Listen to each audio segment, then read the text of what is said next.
everybody. Welcome back to another episode of Storms of Furey. You talk about, a storm with a lot of fury, if I may. It was, this past weekend. 2,300-mile-long severe weather. Winter storm warning from New Mexico to New England. Longest winter storm warning ever issued. In there were ice storm warnings as well. We had three big ingredients that came into play. And what's interesting is it was the hurricane hunter that went into the storm off the South California coast to get into it to see what it was made of. And it was made of something.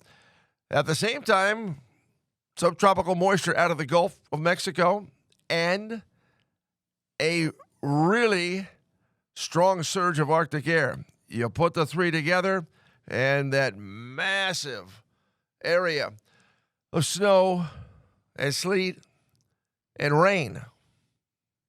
Freezing rain, yes. Just a quick explanation. Sleet, frozen raindrop that bounces around. Freezing rain is liquid because the warmer air gets in aloft, and it gets so close to the surface, the warm air does, that sleet pellet then changes to a raindrop, and then that rain hits a surface that's below 32, and it turns into ice. And when you look at what happened up here in New England, we're hardy New Englanders, and, a foot and a half of snow is, it's what we do, even though we have had not much going during the course of the last 6 years. As a matter of fact, 4 Januaries out of the last 6 Januaries had combined less snow than what was delivered in this storm. So, our thoughts have been, hey, we haven't had anything real big around here. Well, yeah, it's been a good solid decade or more since we got a storm like this here. But again, for us, light powdery snow and, a little sleet got into it, made it a little bit heavier. But we do this here in New England a lot. But doing what happened down south, like Nashville, Tennessee, this is a major disaster. 1+ inch radial ice. Just in and around Nashville proper, 250,000 power outages. And the big problem here is that the temperature's not coming up. It's been in the teens and 20s during the day. So there's still 500,000 power outages after 2 days, and that's all throughout Tennessee. Mississippi getting hit really hard as well. There's Oxford, Mississippi. You can see how thick the ice is on everything. So when you look at what's happened down south, number one, our friends down south, snow is, they don't want any part of snow. Nobody wants any part of ice like this. And for down there, to have this with the temperatures as cold as they are, it's a tremendous hardship, and they need a lot of help. And that goes, again, down through Mississippi, parts of Louisiana, Texas, and it's going to take a while for them to get back to normal. So, in other words, what we're saying is that we can't really complain about what's happened. It's the end of January into early February. That tends to be our time that we get our biggest snowstorms, and we know some of the famous ones in the past that come this time of year, especially the blizzard of 1978. Now you're getting into something that's a whole lot more than this one. And by the way, February the 9th of 2013, can you imagine, and we all remember this, that February 9th, 2013 had double the amount of snow we had with this. How much snow did we have with this? Take a look at some of the numbers that were, very impressive, most certainly, but definitely not like February of 2013 when we had 36 inches. Yeah, there's 18 at Simsbury, Coventry, Eastford. Yeah, so you double that number, and there's your 36. So that's kind of hard to comprehend. You guys, southern areas got some Sleet to mix in, and it just made it a little bit heavier. And then northeastern Connecticut, you picked up another 3-4 inches of snow during the course of Monday. Another 6 inches fell out in eastern Massachusetts on the backside of the system. So, yes, this coming weekend, do we have something else going on? Yeah, we got a big nor'easter.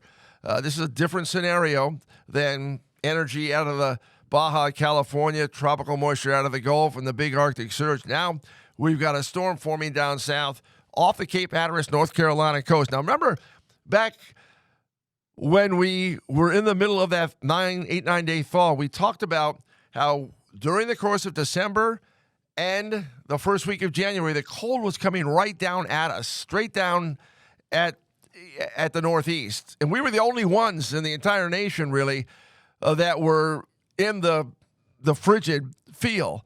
Rest of the nation was, basking in some really mild weather. So that was the reason why back in December, even though we were 4.5, 5 degrees below average, there were 5 times it rained. And that's because the warm air kept pushing up and in. At one time, it pushed up and in, and we got a round of snow that didn't last too long, but put down a quick half a foot. So, bottom line, the talk of the shift. Once we got out of the thaw, now the cold was going to go down more towards the Gulf, and that's how you get these storms to form. And, now we've got one forming. And the big question is, does that big nor'easter come up, turn in, and we've got a major blizzard here going Saturday night and Sunday? Or does it stay just offshore and we get brushed by it? Eastern Connecticut picks up many inches of snow while Western Connecticut gets nothing at all? Or does it stay just out to the east and we end up with nothing? Probably some pretty good wind, maybe some snow showers and so forth. So you can see that we have many days to go before we get to this storm. But, trying to get it figured out. We have so many computer models from all over the world that we look at. And, looking at, the initialization of data, looking at, how the overall upper level jet flow is. That's really a critical component into how these storms, form and how they track.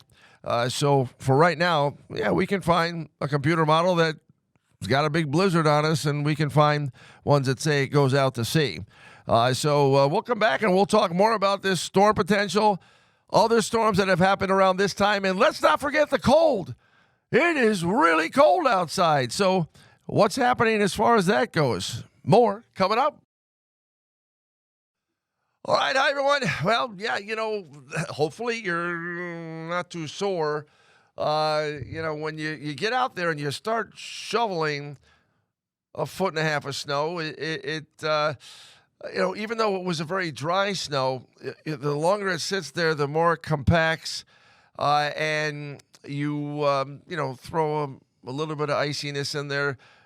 Yes, it can be backbreaking. It can be, unfortunately for some, a heart attack situation. So, you really need to let somebody take care of that. And boy, isn't it, I don't know about you. I use a broom to get the snow off the top of my car. But when you have that much snow on top of the car, it really is a challenge. And if you do that motion, it's one thing when you're lifting the snow, and you talk about the back and whatnot. But when you're doing the motion of pushing the snow and whatnot, you start to realize the muscles you don't use. So getting the snow off the car is a big deal. But it's also a big deal for us too that we didn't have a coating of ice. So, sometimes we'll get these storms where the changeover won't be to sleet. You'll change it over to freezing rain. You put a coating of ice down, and sometimes it's such a coating of ice that you can walk on top of the snow. But the problem with that is now that coating is on top of your car, and that's when the ice missiles come off a car, and that's when it becomes dangerous and potentially deadly. And that's why the law is you got to take the snow off the roof of the car. And not everybody does that, but in snows like this, even a big chunk of snow, from 18 inches that can be a big missile as well. Talking about big snow, how about the shoreline? We have 33.2 inches of snow already this winter season. That's close to 20 inches above average. As a matter of fact, we have more snow now along the shoreline this winter than the average, which is, more than maybe the 25-inch range. Last year to this date, we had 5.4 inches of snow. So far this winter, we have, 7 times as much snow. So it's, back to an old-fashioned winter. We knew this was going to be a real winter. And we emphasize the fact, even if this turned out to be an average winter, it would seem like it was really cold and it would seem like it was really snowy, because the average snowfall across northern areas is around 50 inches. So 47, 48, Bradley to be exact, but higher in the hills. So, that in itself would have been a lot more than what we've seen over the last 6 years or so. So shoreline is doing great. Matter of fact, shoreline and inland have about the same amount of snow so far. And the month of January, that was once 3 degrees above average just a little while ago, is now over a degree below average, and will continue to go down as we work our way along. So the idea for the water temperatures around the state, the New Haven Harbor water temperature, 31. The last time we've seen that really frozen was back in the winter of 77. How about the rivers? They talk about the Hudson River freezing back in the 1800s. I think it was frozen around this time back in 1821. Well, guess what we have frozen now? We got the Connecticut River frozen. Snow-covered Connecticut River. I don't see that very often. Now, you do see the ice in there. I shouldn't say that, because we've had times, even in the last few years, where a ton of ice is in there. But to have it snow covered, you got to be careful that you're not out there. We had a video. I don't think we have the video, but somebody was walking across the Charles River in Boston. Maybe one of my daughters said this. They were walking across the Charles in Boston on the snow. That is not a good idea. So just because you see the snow, you think, well, then there must be a lot of ice there. I can walk across. Don't think about it. Don't do it. I know a lot of you have put up the backyard rinks, ice rinks. My neighbor used to do that. And I remember my neighbor joking that it was nice he set up his pool in the winter, because a lot of times it would just be water. This year, the backyard rinks they're busy, having to dig it out, of course, after this situation. But yes, the cold wants to continue. We talked about the relaxed polar vortex way back in early December, and that just simply meant, rather than the cold just spinning around tightly up there, all of a sudden it was elongated and loose, and it's been coming on down.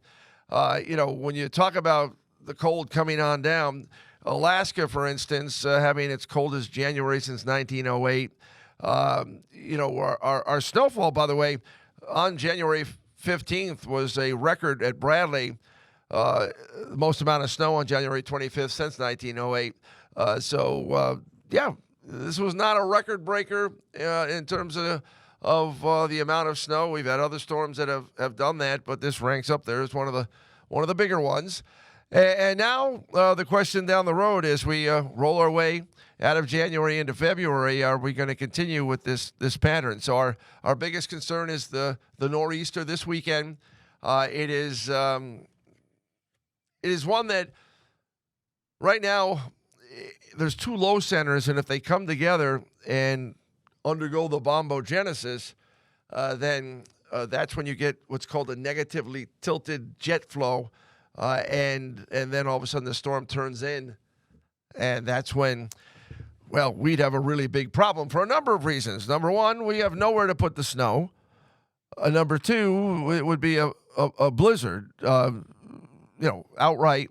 Getting towards the blizzard of February 6th and 7th, 1978. You'd have numerous power outages, and the blinding. I mean, it was pretty blinding and very low visibility with this last storm for a while. but this would be even worse. So we call this a pattern with potential. It's got the potential to deliver the big storms. We've seen this one here, one that took up a large portion of the nation and has really been a catastrophic and crippling situation for our friends down south that can't handle this. And by the way, this big storm forming, is it coming to southern New England as a even bigger major hit than this last one, or does it stay offshore? Either way, this one is going to pull down Arctic air. And how about wind chills in the 20s all the way down to places like Fort Lauderdale this weekend and early next week? So if you have plans going to Florida, just know that Sunday, Monday, Tuesday going to be frigid down there. But for right now, we're going to try and talk more about this storm coming up. All right, hi, everybody. Welcome back. When you talk about snowfall totals, you get up there into Massachusetts, and I see places like Princeton and Sterling, Massachusetts, and Spencer, Massachusetts, with over 2 feet of snow, 25 inches. Worcester had 22.4 inches of snow. And you have to remember that a lot of these places picked up another half a foot of snow well after the storm went by. So, very, very impressive numbers. And you go, even Westfield, Massachusetts came in at 21.5 and got a report out of Northwest Simsbury at 21 inches, Torrington around 20, Bloomfield said they came in around 20. So, having to remember there was some snow underneath the snow that fell, and it was a pretty picture out there. Take a look at some of these scenes. Middletown, the visibility was really low, and everybody did such a great job of getting or staying inside. It was a Sunday. The Patriots, about those Patriots. It was interesting too, and I thought what they should have done during that game, Juliana, was they should have went back for a live shot to Gillette Stadium to show what was going on. An Arctic front came into Denver during the course of the game, I think around the fourth quarter, and the snow started falling, the temperature started plunging. I think that really helped New England because they were like, hey, this is our element. But if they had played the game at Gillette Stadium, if they kicked the football, you wouldn't have been able to see it. So I'm assuming got lucky in that standpoint. Either way, the Patriots won. As far as other pictures, one beautiful one out of Durham here. The snow didn't really cake on the trees very much. Now on these evergreen type trees, it did a little bit, but certainly not a power outage producing snow, which sometimes that can be if you got a heavy, wet 12 to 18 inches of snow, you'd have power outages, but not with this one.